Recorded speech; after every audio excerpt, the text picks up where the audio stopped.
Mira, no, digamos, si un paciente tuvo una hepatitis B y tiene una antisuperficie, o sea, digamos, hizo una respuesta propia del sistema inmune, le queda como marcador el anticor IgG y le queda el antisuperficie. Ese paciente tiene muy pocas chances, pero es un paciente que, si vos me preguntás, están las generales de la ley y el paciente que yo veo individualmente. A ese paciente le voy a pedir un DNA viral. Si el DNA viral está detectable, voy a decir, empecemos el tratamiento con antivirales, porque es una OBI. ¿Es infrecuente? Sí. Mucho más frecuente es el paciente que tiene un anticor positivo, el anticor IgG, y tiene el antígeno de superficie positivo y el antisuperficie negativo. Y ese paciente capaz que ni tiene registro de que tuvo hepatitis. A ese paciente tengo que pedirle un DNA viral. ¿Por qué? Porque si a ese paciente le dan tratamiento, 4 semanas de tratamiento convencional con corticoide, con deltisona B, a una dosis de 8 miligramos, 4 semanas el paciente tiene altas chances de recidiva, o sea, de reactivación de la hepatitis B, en un contexto de inmunosupresión. Con lo cual, digamos, puede ser una forma severa, sobre todo si... ¿Por qué? Porque ¿quién puede tener un anticor pelado, decimos, el único marcador? Puede ser un paciente que tuvo una infección crónica inactiva y sin lesión en el hígado, pero también puede ser un paciente que evolucionó a la cirrosis durante muchos años asintomático, termina erradicando el virus B, el antígeno de superficie, pero le queda el anticor porque tiene el DNA viral abajo y una enfermedad muy silente que no tiene mayores riesgos. Entonces, ahí ese es mucho más riesgo porque si reactiva puede ser un fallo hepático fulminante por descompensación de la cirrosis. ¿Está? O sea, a esos está... lo que tienen, digamos, lo que ya no dejan de pedir, porque lo tienen muy claro, son los reumatólogos y los hematólogos. Con ellos trabajamos mucho, por lo menos en nuestro hospital al comienzo, y ya lo hacen de rutina, pero, digamos, es lo mismo, muchas veces está, digamos, lo epidemiológico y está lo otro. En mi consultorio, cuando digo en mi consultorio me refiero a mi consultorio privado y en el hospital, hago exactamente lo mismo. A quien tengo la más mínima duda le pido todo. Me olvido de las generales de la ley. ¿Está? Bueno, entonces decíamos que el virus C es un RNA virus que, sobre el cual como este RNA virus surge a nivel global, digamos, los mayores riesgos con la drogadicción y con los baby boomers, se caracteriza ¿por qué? Porque en la mayoría de los países de América Latina no hay datos epidemiológicos fiables. Entonces, cuando escribimos, por favor, formamos parte del board para escribir este artículo ya hace unos años, el dato epidemiológico que toma la OMS para decir qué porcentaje o cuál es la prevalencia del virus de la hepatitis C en la Argentina, está, ¿no es cierto? Decimos, la prevalencia de anti-HCV en adultos mayores de 20 años se estimó en función de los consensos, de los datos que teníamos de los consensos. Y nosotros que organizamos los consensos hacíamos datos inferenciales. O sea, cuánto teníamos en mi hospital, cuánto tenía en el otro hospital, cuánto teníamos en ese estudio epidemiológico del año 95, pero datos poblacionales como está el NHANES en Estados Unidos o en algunos o en Inglaterra, no hay en nuestro país. Y no hay en países de América Latina. Entonces los datos no tienen, digamos, están flojos de papeles, digamos, están medio atados con alambre, pero, digamos, es lo que hay. Entonces tenemos que manejarnos con esos datos. Por lo tanto, estimamos, en función de datos obtenidos de diferentes lugares y regiones de nuestro país, está ahí de bancos de sangre, que en la Argentina, con anticuerpo anti-C, es decir, individuos que tuvieron contacto o tienen un falso positivo, porque esa es la otra historia, son alrededor de 400.000. ¿Está? Ahora bien, cuando nosotros analizamos los genotipos, o sea, las variantes del virus de la hepatitis C, lo que vemos, digamos, es que el genotipo 1A, 1B, 2 y 3, la prevalencia que hay descrita en Argentina, Brasil, Chile, Perú, Venezuela. Esto cada vez va a tener menor importancia. Hoy ya prácticamente en los países en Europa, en los países de la Unión Europea y en Estados Unidos y en Inglaterra, el genotipo prácticamente no les interesa para nada. ¿Está? Ya vamos a ver por qué. En nuestro país todavía. Simplemente fíjense, estos son los datos que hay en América Latina. Esto es cuando trabajamos en las guías latinoamericanas de hepatitis C. Recabamos estos datos. En HIV, en pacientes en individuos con infección seropositivos, 0,7 a 30%. Pero son pequeños grupos estudiados. En diálisis, 6,7 a 70. En drogadictos endovenosos, la cantidad. Y en virus B, 30, cuando en realidad en la Argentina, por ejemplo, es cercano a 5. ¿Está? Encarcelados no hay datos o hay muy pocos datos. Lo mismo en vagabundos. ¿Está? Entonces, un concepto que surgió ya hace muchos años es que debido a que globalmente hay muchos individuos que no conocen su estado de portador o no del virus de hepatitis C y puede ser muy elevado, se sugiere el screening universal al menos una vez en la vida. O sea, que se haga el anti-HCV, el anticuerpo anti-C, a todo individuo que va al consultorio de medicina interna, de la especialidad que sea, una vez en la vida.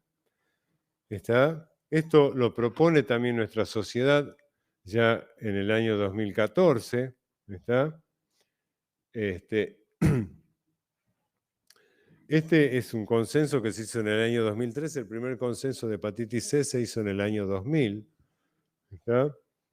Pero fíjense lo que sugiere en Estados Unidos la Task Force, el US Preventive Service Task Force, dice, hacer el test anti-HCV en una sola oportunidad en adultos, 18 a 79 años. ¿Está? Y periódicamente en aquellos que tienen factores de riesgo. ¿Está? Independientemente de la edad. Y esto, el test, el anti-HCV prenatal en cada gestación. ¿Está? O sea, prenatal en cada gestación. ¿Mm? ¿Por qué? Porque una embarazada que tiene una hepatitis crónica C, o sea, una hepatitis crónica C, se embaraza, puede tener complicaciones maternas y fetales. Y hoy en día los tratamientos erradican el virus en más del 95%, lo cual significa curación, en 8 a 12 semanas.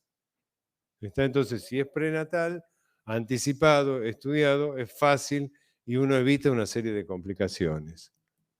¿Mm? ¿Está? El dato más importante es que, bueno, ya desde el Ministerio de Salud Pública de la Argentina se proponía, ¿no es cierto?, hacer el test ya en el año 2016, que los pacientes se lo pidan a los médicos. Lo que pasa es que la mayoría de la gente no va a ver qué dice el Ministerio de Salud en la web. ¿Está? Pero el concepto que esto también está en la web, pero sí nos parece importante transmitir, que el Ministerio de Salud en la actualidad en la Argentina dispone de tratamientos pangenotípicos, es decir, que sirven para tratar a todos los virus. O sea, es un tratamiento, hay un fármaco que permite tratar a todos los virus con una efectividad altísima, superior al 95-97%, y que se utiliza durante 8 semanas, en raras situaciones 12 semanas, pero con 8 semanas de tratamiento es suficiente. ¿Está? Y esto es para el paciente que tenga prepaga, que tenga obra social o que no tenga ninguna cobertura. El que tiene prepaga tiene que tener el rechazo de la prepaga y con eso se consigue el tratamiento en el Ministerio de Salud. Pero queremos transmitir esto, es decir, tenemos esa opción. ¿Está? Por eso es importante, digamos, hacer un anti-HCV para que ese paciente tenga la opción de que si es positivo su enfermedad, reciba el tratamiento adecuado en un corto periodo de tiempo. ¿Está? Porque fíjense cuál es la cascada de infectados curados. Sobre 100 individuos con virus C, se estima que tan solo un 5% van a recibir tratamiento. Y de eso se curan un 4.5%. Pero ¿cuál es el punto? Del total, un 4,5%. Todo esto, digamos, toda esa pérdida de diagnóstico, digamos, a partir de diagnóstico y tratamiento, es por un sistema burocrático que afecta ya sea al paciente, las obras sociales o prepagas, que traban el diagnóstico y o el tratamiento. La historia natural de la hepatitis C no se conoce muy bien, pero se sabe que alrededor del 20% de los pacientes, entre un 15 y un 30, para ser más amplio, van a desarrollar una cirrosis. ¿Está? Pero hay un porcentaje muy alto que evoluciona a una hepatitis crónica. Y lo importante es, uno, digamos, jerarquiza el concepto cirrosis, jerarquiza el concepto de hepatocarcinoma, ¿está? O de descompensación de la cirrosis. Pero lo que tenemos que saber o tener presente es que la hepatitis C es una enfermedad sistémica, no tan solo afecta al hígado como ya vamos a ver. Una característica entonces, decíamos, es este virus, quien tiene la prima infección, tiene entre un 70 y un 85% de posibilidades de evolución a la cronicidad. ¿Está? Y que hasta un 75% de los infectados tiene manifestaciones extrahepáticas. ¿Está? Ese dato, fíjense, simplemente para mencionarlo, si por una cuestión de tiempo, crioglobulinemia, enfermedad renal crónica, estos son todos los estudios que analizaron, esta metaanálisis, la cantidad de trabajos que analizaron estos metaanálisis, y fíjense el porcentaje, la prevalencia, 30% crioglobulinemia, vasculitis un 5%, enfermedad renal crónica un 10%, diabetes hasta un 15%, líquen plano el 2%, enfermedad cardiovascular, enfermedad aterosclerosis carotídea, ¿está? Y eventos cerebrovasculares son mucho más frecuentes en los pacientes que tienen la infección por el virus C, no necesariamente aquellos que llegan a cirrosis, sino muchas de ellas se dan en individuos que son asintomáticos y sin lesión histológica hepática, es decir, sin tener lesión en el hígado por el virus, tienen manifestaciones extrahepáticas. Por eso, el diagnóstico, ¿no es cierto?, empieza con hacer un anti-HCV. Si el anti-HCV es positivo, uno puede hacer, y lo hace en la Argentina, no hay disponibilidad, pero hace un HCV-RNA. Si el HCV-RNA es positivo, sabemos que ese individuo es virémico, y entonces lo que se puede tratar de trabajar, eso en nuestro hospital lo tienen armado, lo tenemos en nuestro servicio, el diagnóstico de hepatitis C, el test reflejo. Ese test reflejo significa que acortar el periodo de diagnóstico-tratamiento, es decir, en la primera consulta del paciente se le saca sangre y se le analiza el anti-HCV y se guarda muestra para hacer la técnica de biología molecular. Si es positivo, el anti-HCV, se hace el HCV-RNA. Se hace el HCV-RNA y se hace una serie de análisis, se hace el FibroScan, todo eso rápidamente, y se solicita la medicación a la prepaga, obra social o al ministerio. ¿Está? Esto, cuando se hizo, significó la participación de gente de nuestro grupo en el hospital, gente de bioquímicos, gente del Malbrán y gente del Ministerio de Salud Pública, y así la media de tiempo entre que se hizo el diagnóstico y se dio el tratamiento fue de 30 días. ¿Está? Versus a veces 6, 8, 10 o 12 meses con el sistema convencional. ¿Está? Pero recordemos que como es una enfermedad sistémica, debemos estudiar todos estos parámetros en un paciente con hepatitis C, que es importante estadificarlo, es clave. Y acá sí es clave hacer una elastografía, un fibroscano ARFI, para poder definir el estadio de fibrosis, porque uno con los tratamientos va a erradicar el virus, pero la cirrosis va a seguir estando y el riesgo de hepatocarcinoma persiste, va disminuyendo con los años, la fibrosis disminuye con los años, pero en los primeros años el riesgo de hepatocarcinoma persiste.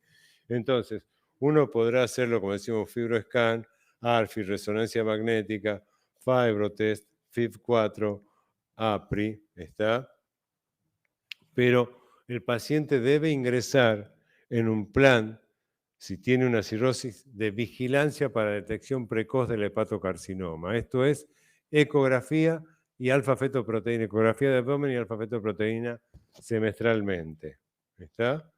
El tratamiento, esto, como no tiene la forma episomal, como el virus de la hepatitis B, de persistencia en las células infectadas, puede erradicarse definitivamente con los tratamientos actuales. ¿Está?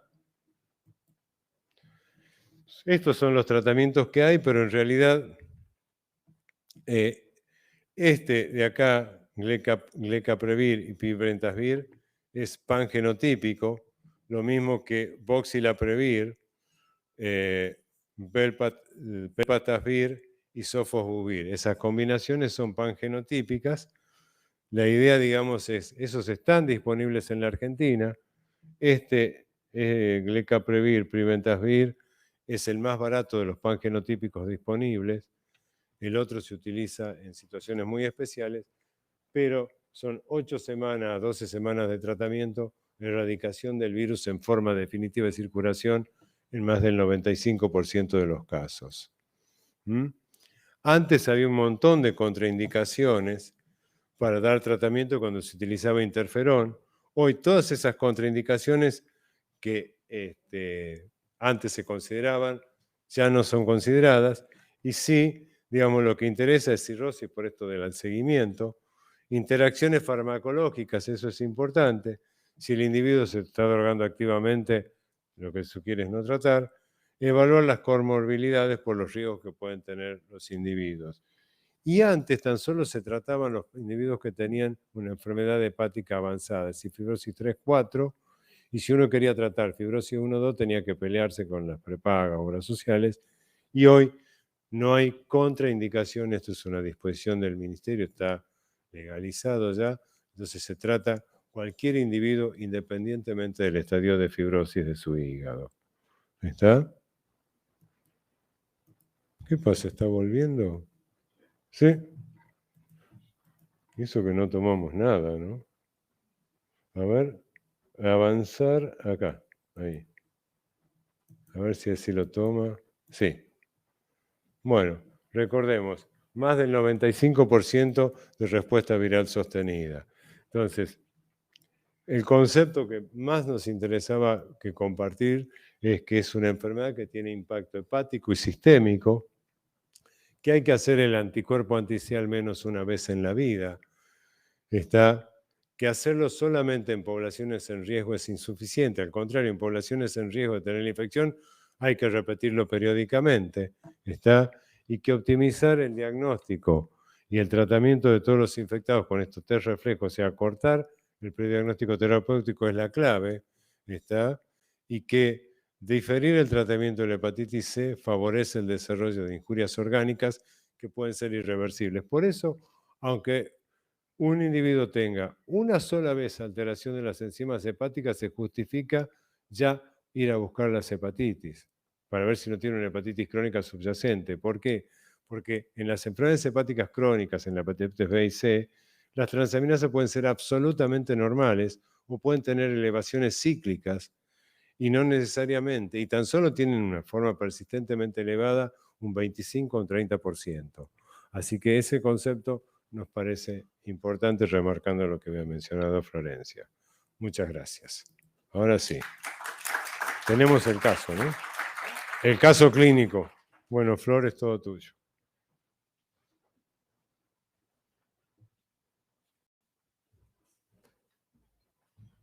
No seas indulgente, Flor, ¿eh?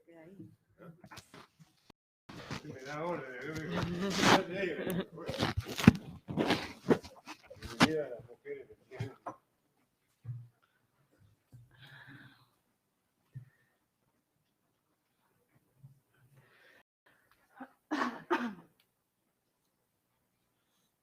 ese no es. No, ese no. Este caso clínico, el siguiente, por favor. A ver. ¿Hay algo que quieran preguntar hasta tanto?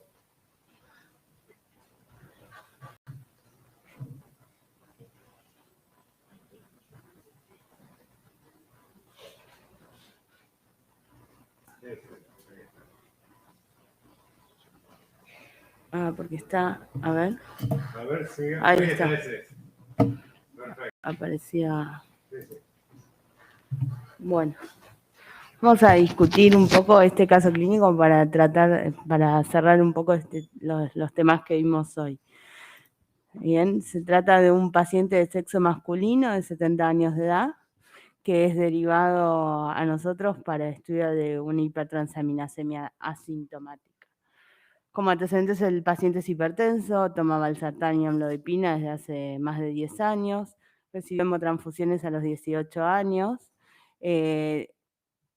refiere haber tenido episodios de artralgias por los cuales no consultó, niega consumo de tabaco y drogas ilícitas, sí consume alcohol de aproximadamente 200 gramos por semana desde hace más o menos 20 años. En el examen físico, en la primera evaluación, tenía un índice de masa corporal de 27, un poco de sobrepeso. A nivel del hígado tenía del abdomen un aumento de la tensión superficial, con un hígado levemente aumentado de tamaño, pero firme, liso, romo indoloro, un vaso no palpable, sin estigmas de hepatopatía crónica y con artritis en las manos. Le pedimos una ecografía, está mal la fecha, perdón, que tenía un hígado aumentado de tamaño e hiperecogénico, y nos mostró el laboratorio que ya traía, que como datos relevantes o positivos, vemos que la coagulación es normal, la albúmina también es normal, el hemograma también tenía 140.000 plaquetas y tenía una función renal para la edad aceptable. En cuanto al hepatograma, sí presentaba una hipertransaminasemia con bilirrubinas normales, pero tenía una ST por 2, LT casi por 5, con una FAL normal y una gamma GT también normal. Entonces, con este resultado, ¿cuál sería su sospecha diagnóstica? Una hepatitis crónica viral en este caso, una enfermedad hepática grasa, una hepatitis tóxica medicamentosa, una hemocromatosis hereditaria o una hepatopatía alcohólica. Parece que le cambiaron las letras.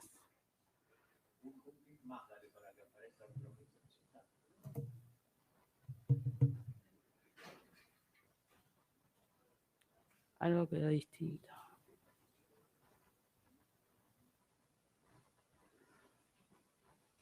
Ah, bueno.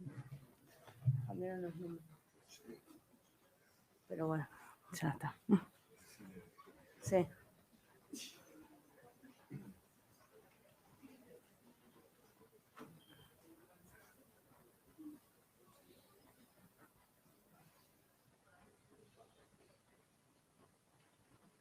Ya. ¿Aprieto? Tendría que activarse solo. Ah. Pero algo pasó porque no, los números, las letras y números no coinciden. Bueno. No importa. Bueno, igual, más o menos. Está bien.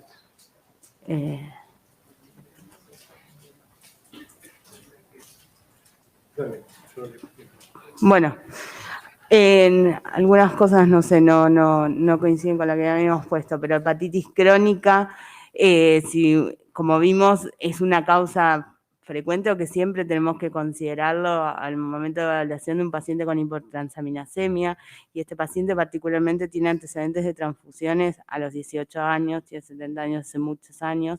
No sabemos si le han pedido o no alguna vez, como dijo el doctor, un anti-HCV o unas serologías para hepatitis B también, por lo cual no está mal pensar en ese contexto. En la primera aproximación nos parece el diagnóstico de una hepatitis crónica viral. La enfermedad hepática grasa Como vimos, es una enfermedad prevalente, altamente prevalente hoy por hoy en nuestro medio, en el contexto de los pacientes con síndrome metabólico, hipertensos, sobrepesos y dislipémicos, por lo cual creemos que tampoco está mal que consideremos inicialmente como un diagnóstico diferencial, ¿no? Y viendo que este paciente tenía un índice de masa corporal levemente aumentado y que además tiene antecedentes de hipertensión. La hepatitis tóxico-medicamentosa, como mencionamos inicialmente, como también mencionó el doctor, es una causa que siempre debemos considerarla. Es cierto que el paciente tomaba valsartán y amlodipina nada más hace muchos años. Es poco probable, pero es una causa que uno tiene que considerar. La hemocromatosis hereditaria está bien que un poco se hayan considerado como correcta inicialmente, porque no tenemos datos para pensarla, sería como un segundo abordaje, y la hepatopatía alcohólica está justo en el límite, ¿no? 200 gramos para el consumo de alcohol. Habíamos puesto 1, 2, no sé qué pasó, pero 1, 2 y 3 son correctas. La última también se podría considerar como una causa, ¿no? No sé qué piensa, doctor. Digamos, el mensaje ahí es, cuando uno tiene una primera impresión de un paciente con una hipertransaminasemia, que tiene un síndrome metabólico, que tiene, ¿por qué decimos síndrome metabólico? Tiene BMI, tiene hipertensión y tiene glucemia 110. Ahí está 3 criterios. Ahora, no pensar, no irnos de cabeza a hígado graso, ese es el concepto. Abrir el espectro. Tenía un antecedente transfusional, puede ser una hepatitis crónica viral. ¿Por qué no puede ser una hemocromatosis? Puede ser una hemocromatosis, es decir, puede ser desde lo más frecuente hasta lo menos frecuente. Ahora veremos cómo estudiamos para arrimar el bochín al diagnóstico. Bueno.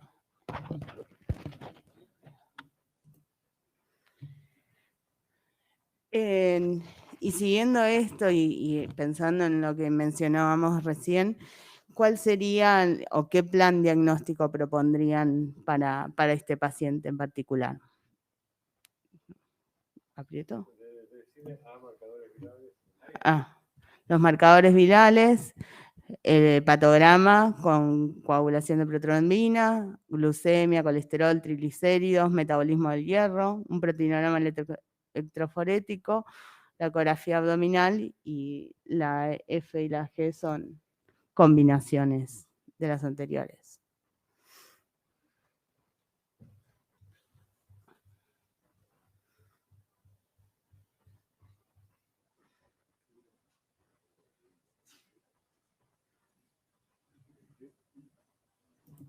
Ahí está. Muy bien. Perdón, el curso de patología acaba de terminar. Nos vemos dentro de 3 años. Muy bien. Muy bien, ¿no? Pensar, como dijimos inicialmente, en las hepatitis, así que todos los pacientes que tienen alteración del hepatograma, por lo menos hay que pedirle inicialmente las serologías virales. El hepatograma está muy bien repetirlo y tener una coagulación, una concentración de protrombina para ver cómo está la función hepática. La glucemia, el colesterol, los triglicéridos y el metabolismo del hierro en el contexto de la prevalencia otra vez del hígado graso para pensar en una esteatohepatitis, una esteatosis, lo que sea. El proteinograma electroforético, por esto que mencionó el doctor, que tanto la albúmina como la gamma-globulina nos ayuda a pensar, por un lado, la función del hígado con la albúmina y la hipergamaglobulinemia a veces nos orientan a hepatitis autoinmune o enfermedades hepáticas avanzadas, y la ecografía abdominal como una combinación en todos los pacientes que tienen alteración del hepatograma junto con el laboratorio. Así que la correcta es la última, ¿no? La G. No sé si tienen alguna duda o algo, parece que no.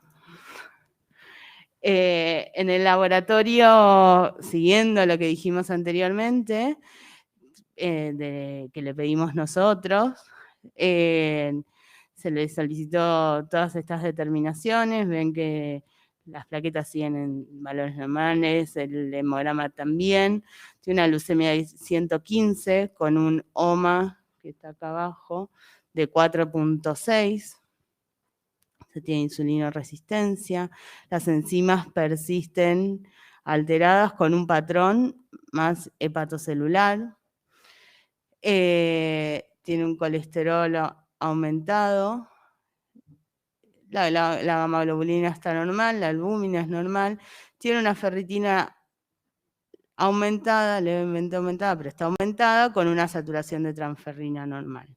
Y dentro de las serologías virales que vimos, o que le pedimos, tiene anticuerpos de hepatitis A, IgG positivo con IgM negativo, antígeno de superficie negativo, un core IgG positivo con IgM negativo, un anti-S positivo y un anti-HCV positivo. Ok.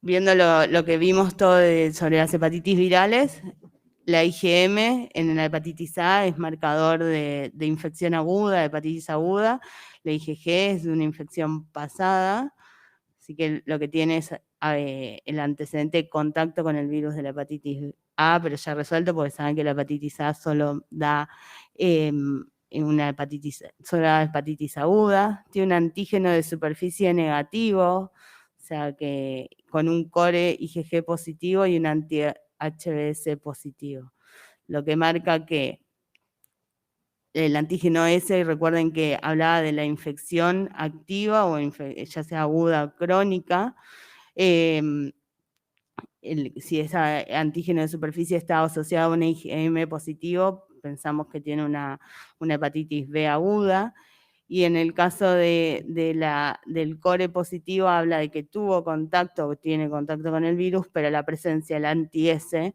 habla de que hizo la seroconversión, o sea, tuvo en contacto con el virus de la hepatitis B, pero resolvió la infección, ¿no? Eso es una hepatitis, lo que se llama hepatitis B resuelta. Y sí tiene un anti-HCV positivo. Como mostró el doctor, esto hay que estudiarlo un poco más para ver en dónde estamos parados en contexto de un paciente que tiene las transaminasas elevadas. Se le pidió una ecografía abdominal que tiene un leve aumento de volumen y ecogenicidad del hígado a nivel difuso, y el resto, la vesícula era litiásica, las venas suprahepáticas están levemente afinadas, pero no tenía ningún otro dato positivo, y con estos resultados, ¿cuál sería su sospecha diagnóstica? ¿Cuál sería su diagnóstico? Una enfermedad hepática grasa, una hepatitis crónica B, una hepatitis crónica C, hemocromatosis hereditaria, hepatitis B resuelta, hepatopatía alcohólica o la última, que es una combinación de varias.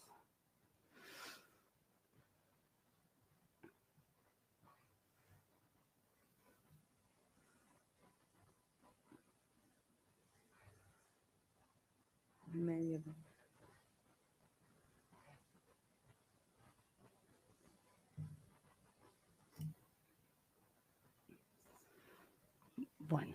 Bueno, vamos a tener que empezar de nuevo con este curso de IVA.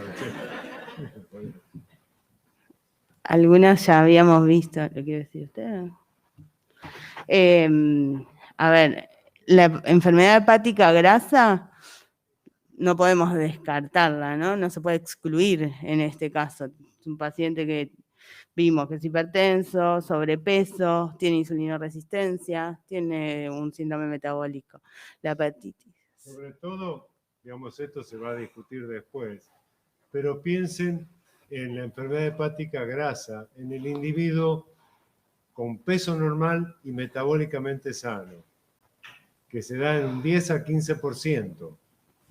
O sea, siempre es una enfermedad que hay que tenerla presente cuando hablamos de transaminasas elevadas, ¿está? Pero recuerden que puede ser metabólicamente sano y peso normal, ¿está? Y lo otro que también es importante es que uno puede haber coexistencias de patologías, ¿no? O sea, la enfermedad hepática grasa puede asociarse a hepatitis crónica B, a la hemocromatosis hereditaria, a una hepatopatía alcohólica, aunque a veces es más difícil de distinguirlo. Pero no es una enfermedad que hasta el momento en este paciente en particular podamos desestimar. La hepatitis crónica B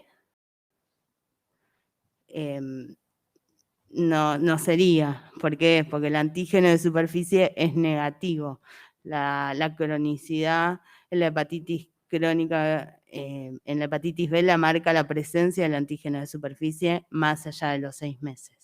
Por lo cual en este caso el paciente no tiene una hepatitis crónica B. La hepatitis crónica C, dado que tiene anticuerpos positivos, y hay que estudiarlo un poco más, pues es una posibilidad. La hemocromatosis hereditaria, pusieron 0. No está mal, o sea, le faltan cosas, ¿no? Para tener una hemocromatosis hereditaria a este paciente, porque tiene una ferritina elevada, pero saben que la ferritina es un reactante de fase aguda y el resto de los parámetros de hierro en principio son normales. Una hepatitis B resuelta, eso sí es lo que tiene, ¿no? Tiene antígeno de superficie positivo, core positivo, que es core IgG, no es IgM, y un antígeno S negativo. Y la hepatopatía alcohólica, un paciente que consume alcohol crónicamente tampoco se puede descartar, al igual que el hígado graso. Por lo cual la respuesta correcta sería la última, que igual la mayoría lo puso. No sé si tienen alguna duda de esto. Están mirando el reloj. Bueno. Ahora bien, ¿qué plan diagnóstico propondría? Una resonancia magnética espectroscópica y con T de 2 estrellas, un HCV-RNA cualitativo y posteriormente una cuantificación y genotipo, un HBV-DNA cuantitativo o autoanticuerpos para enfermedad autoinmune, FANA, AMA y asma.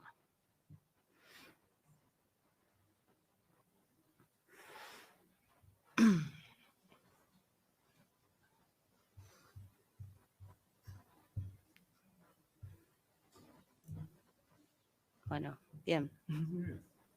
Está bien, viendo todo lo que habíamos visto, hay que, una vez que tienen los anticuerpos de hepatitis C, para determinar si la enfermedad está o no está, hay que primero determinar la presencia del HCV-RNA. Después se cuantifica eso y se genotipifica para ver el tratamiento, aunque hoy por hoy los tratamientos son pangenotípicos y tampoco requieren un HCV-RNA cuantitativo para el seguimiento de tratamiento, pero hasta el día de hoy se hace. Pero la respuesta correcta es la B. Entonces se le pidieron el HCV-RNA, que fue detectable, se le pidieron los anticuerpos, pero pues los tenía y son negativos. Genotipo 1B, HCV-RNA cuantitativo con una viremia elevada. En este caso, y por lo que hablamos antes, solicitaría un fibroscan hepático. A ver, doctor. La única respuesta válida va a ser la suya.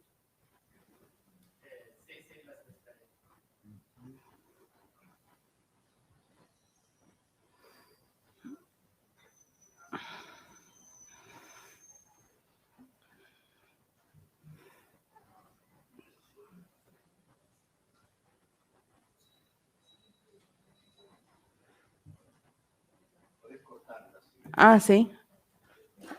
Ah, ahí está. Bueno, la mayoría dijo que sí, ¿no? Como vimos, las hepatitis crónicas hay que estadificarlas de alguna manera para ver el seguimiento, porque hay que identificar es importante identificar los pacientes que tienen cirrosis, porque independientemente de que se cure o no se cure la hepatitis C, el seguimiento posterior en aquellos que tienen una fibrosis avanzada o una cirrosis, para incluirlos en un programa de vigilancia de hepatocarcinoma tiene que seguir, ¿no? Y para evaluar la hipertensión portal y demás. Así que todo paciente con una hepatitis, en este caso viral, crónica, es importante hacerle de alguna manera la estadificación, fibroscan, ARFI, hay métodos que son de laboratorios para poder hacerlos, pero de alguna forma identificar a aquellos pacientes que tienen cirrosis o fibrosis avanzada. Así que en lo que contestó la mayoría está bien. Se le hizo un fibroscan. Fibroscan le dio, se informa en kilopascales, 9.5 kilopascales, que le dio para un F2, F3 y además se le hizo un APRI. El APRI es algo... Ok. El APRI le dio también para una fibrosis significativa y el F2, o sea, la estadificación va desde el 0 al 4, ¿no? El 4, los pacientes que tienen F4 tienen cirrosis, los que tienen F3 tienen fibrosis avanzada, que se consideran hay que hacerle el seguimiento similar a los que tienen cirrosis.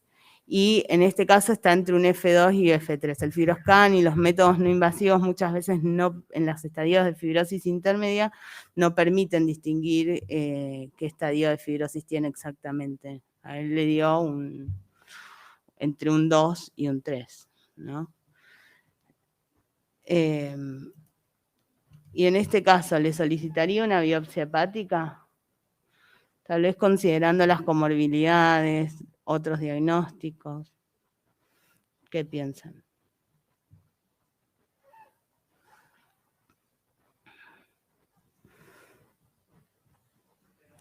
¿Cortó? Ah.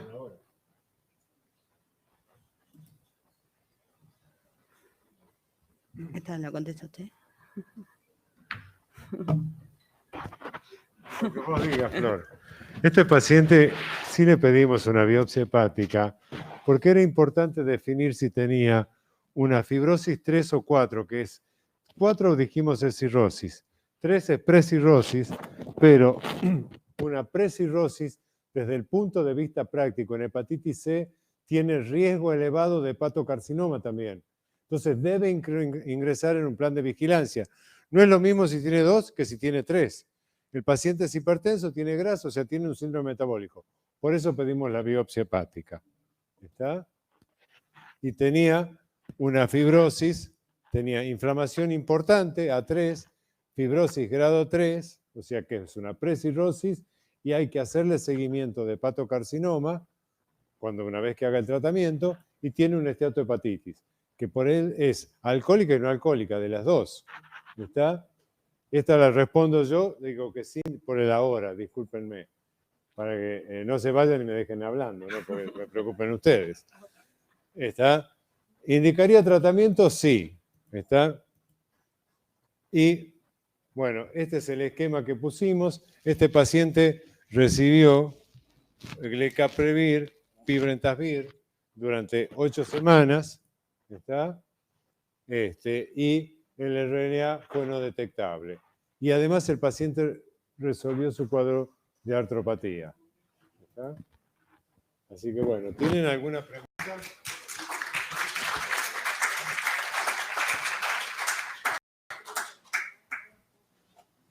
¿Algo que quieran comentar? Bueno, muchísimas gracias por la atención y nos vemos el martes próximo. Estudien, ¿eh?